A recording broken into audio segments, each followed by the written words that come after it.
এলড্রিকের কুটিরে পৌঁছানোর পর জায়ন অনুভব করল তার শরীর যেন সীসার মতো ভারী হয়ে গেছে।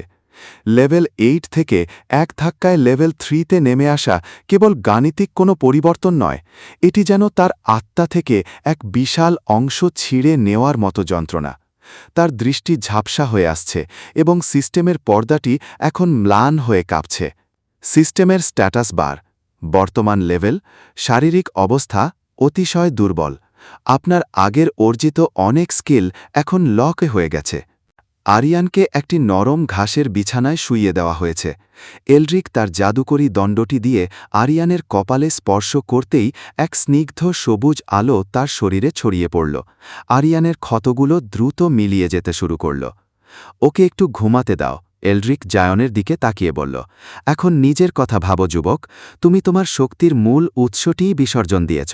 এখন জেনোয়ার কোনো সাধারণ সৈন্য তোমাকে অনায়াসেই পরাজিত করতে পারবে। জায়ন মেঝের ওপর বসে হাঁপাচ্ছিল। তাতে আমার আফসোস নেই, বাবা বেঁচে থাকলে আমি আবার শক্তি সঞ্চয় করতে পারব। এলড্রিক একটু অদ্ভুতভাবে হাসল। রাজপ্রাসাদের দেওয়া ওই সিস্টেমের লেভেল আপ করা আর সত্যিকারের যোদ্ধা হওয়া এক জিনিস নয়। তোমার বাবা এই সিস্টেম ঘৃণা করতেন, কারণ এটি মানুষকে যান্ত্রিক করে তোলে। আজ তুমি যা হারিয়েছ তা হল কৃত্রিম শক্তি। এখন তোমাকে খুঁজে নিতে হবে তোমার নিজের ভেতরের প্রকৃতি শক্তি। কাই আর মীরা কুটিরের বাইরে পাহাড় দিচ্ছিল। মীরা ভেতরে উকি দিয়ে জায়নের এই অবস্থা দেখে বিচলিত হয়ে পড়ল। সে ভেতরে এসে জায়নের সামনে বসল। জায়ন, তুমি ঠিক আছো তো? আমি আমার জাদুর ঝুলি থেকে কিছু শক্তিবর্ধক ঔষধ দিতে পারি। না মীরা, জায়ন মাথা নাড়ল। আমাকে এটা নিজের শক্তিতেই পার করতে হবে। এলড্রিক হঠাৎ একটি পুরানো কাঠের বাক্স বের করে আনল। সেই বাক্সের ভেতরে ছিল ধুলোমাখা এক টুকরো পাথর, যা দেখতে অনেকটা হৃৎপিণ্ডের মতো। এটা হলো অরিজিন কোর। এটি কুয়াশার অরণ্যের হৃৎপিণ্ড। যদি তুমি এই পাথরের সাথে তোমার আত্মা সংযোগ করতে পারো, তবে তুমি এমন এক শক্তির স্তরে পৌঁছাবে যা তোমার ওই সিস্টেম কল্পনাও করতে পারে না। সিস্টেমের হঠাৎ এক আজব রিয়াকশন হল। অজানা অবজেক্ট ডিটেক্টেড, সিস্টেম এরর, পাথরের শক্তি পরিমাপ করা সম্ভব নয়। সতর্কতা, এটি ব্যবহার করলে সিস্টেম চিরতরে ক্র্যাশ করতে পারে।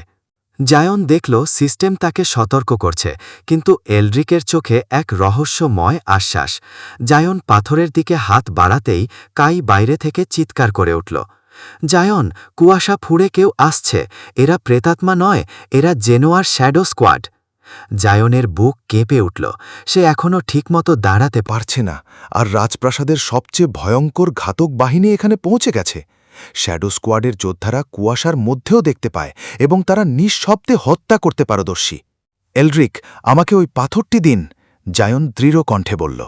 মনে রেখো জায়ন, এলড্রিক গম্ভীর স্বরে বলল, পাথরটি ছুলে হয়তো তুমি মরবে, নয়তো নতুন করে জন্ম নেবে। সিস্টেম তোমাকে যা শেখাতে পারেনি, প্রকৃতি তোমাকে তা শেখাবে।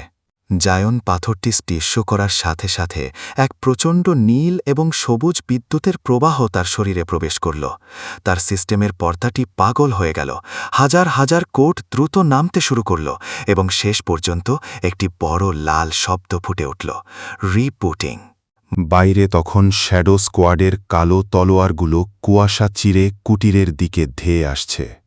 মীরা তার শেষ কয়েকটা তীর নিয়ে প্রস্তুত, আর কাই তার বাঁশিতে এক মরণোত্তর সুর তুলল। জায়ন তখন যন্ত্রণায় মেঝেতে লুটিয়ে পড়েছে। তার শরীর থেকে আগুনের মতো তাপ বের হচ্ছে।